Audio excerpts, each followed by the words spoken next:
I'm Sheba Najmi. I'm the founder and executive director of Code for Pakistan.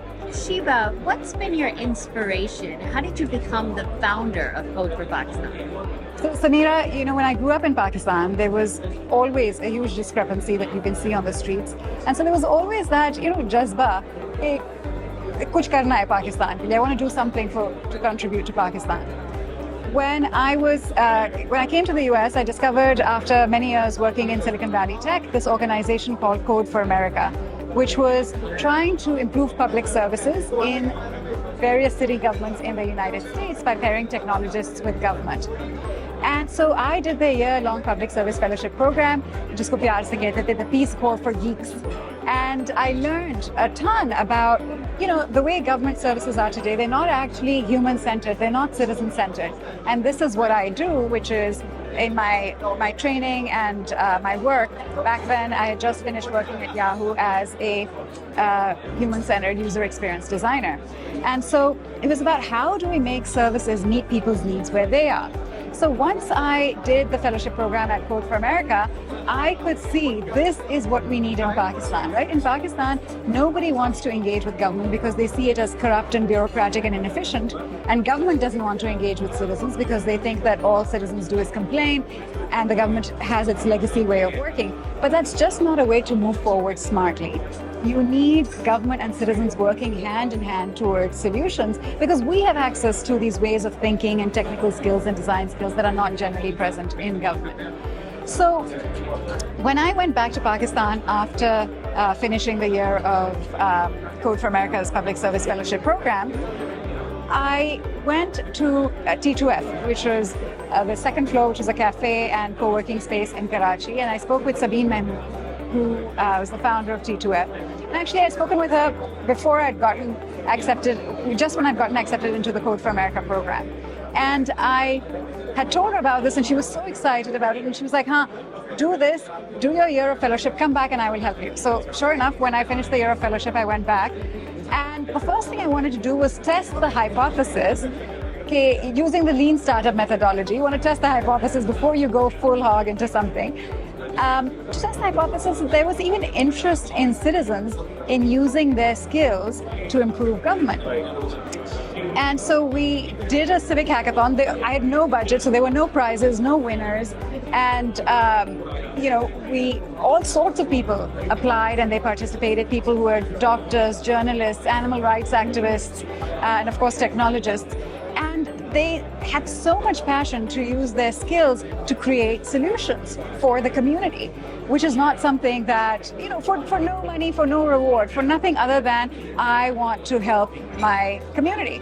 And that was really, hypothesis checked. It was like, okay, this is something that is really needed in Pakistan. How do we scale this? And that was the birth of Code for Pakistan as a nonprofit organization. Amazing.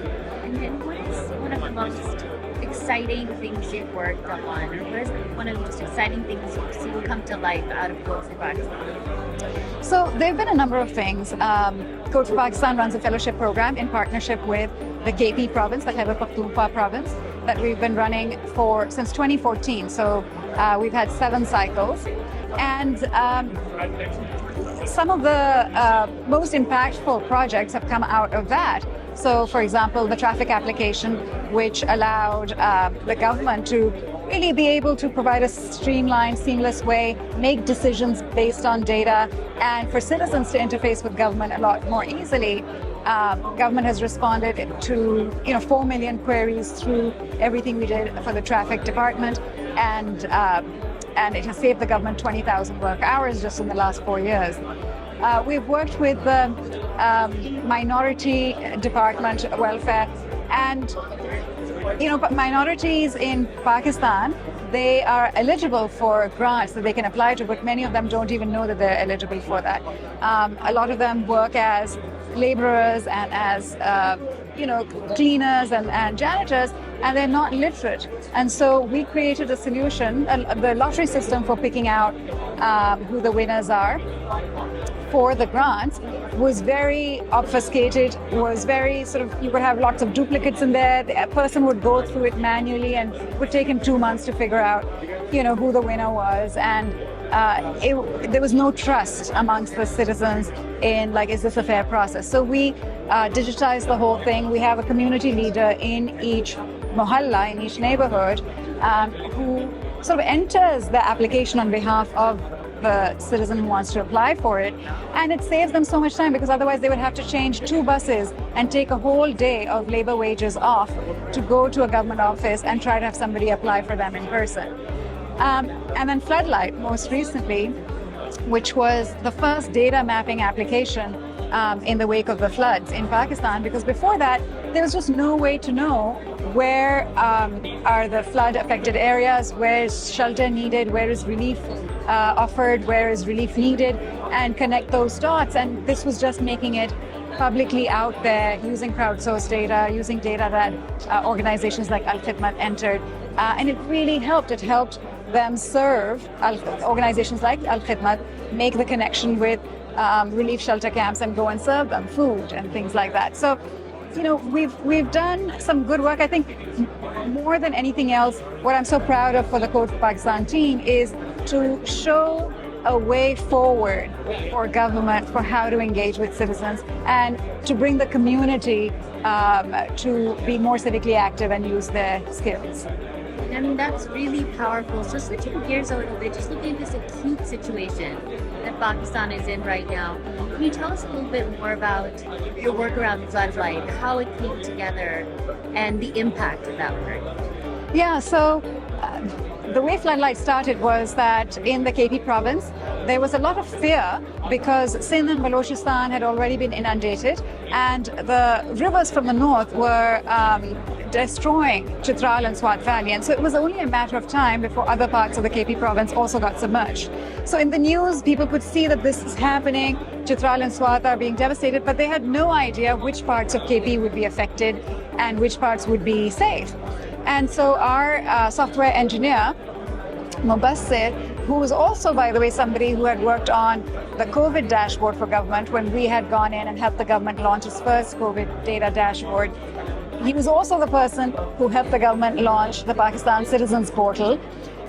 So Mubassir essentially was in Swabi, in KP, in late August. And he was looking, you know, for his own family to see, like, where should we be ready to evacuate to? And he was searching for reliable sources of information online, and there weren't any. And so overnight, he built an open source platform built on top of Ushahidi called Floodlight, and it was a data mapping platform that was crowdsourcing data. And immediately, the tech community rallied behind us, Park Launch and Park Floods. They sort of spread the word, they embedded it on their own website, and Al-Khidmat was one of the early responders that started to use it and enter their data into it. We did social media where people could submit reports via SMS, etc. And so it started to collect, 1,200 data points, and you could see exactly like what they were for, where there's a medical camp, where there's a relief camp, where there are supplies needed, etc. And it helped the response actually happen in a coordinated fashion. So what's up next for the next year? What are you going to do with Floodlight? What are you focused on for the coming year, especially in light of the sheer amount of rehabilitation work that's going to take place in Pakistan? Yeah, so we really want to evolve Floodlight and enhance it to a disaster management toolkit that addresses all 4 stages. Floodlight was primarily focused on response and the response stage. But in addition to response, there's the recovery stage, there's the rehabilitation stage, where flood affectees are, the long-term plans for them to have better outcomes are actually worked upon. And then there's the preparedness stage, where you use predictive analytics and actually use the data in order to prepare for the next cycle, the next time a disaster hits. And this is beyond floods. The disaster management toolkit will be for all sorts of natural calamities that happen in Pakistan. So that's our main focus. There is no one platform that is open and available to all, free to all, with data that helps with all of these stages. There's no national action plan that anybody can take and just say, okay, this is what we need to do. And the community in Pakistan really self-mobilizes, right? They don't rely on the government. And so, but these resources aren't there. the technology isn't there, the data isn't there, the predictive analytics aren't there, and that's the gap that we want the disaster management toolkit to fit, using data sources both from the government and from the community. And again, it will be open source, data will be free to all. The main thing that we need help with to make this disaster management toolkit happen, to make Pakistan prepared for the next disaster, is the 3 Ds, which is data, domain, and dollars. And so we need rich data. Government has access to a lot of historic data, but they're not doing predictive analytics on top of that. So we need the data from the community, from the first responders, from government. We need the domain expertise in floods. Like, we're not domain experts in floods. We need that domain expertise so that the solutions that we're architecting are done in the right way. And finally, we need the funding. And we're not talking about the kinds of millions of dollars that you would pour into R&D. Pakistan is a poor country, it cannot afford that. What we're talking about is just enough funding to cover the cost of the work. And again, this is a free tool that is being put out there for everybody.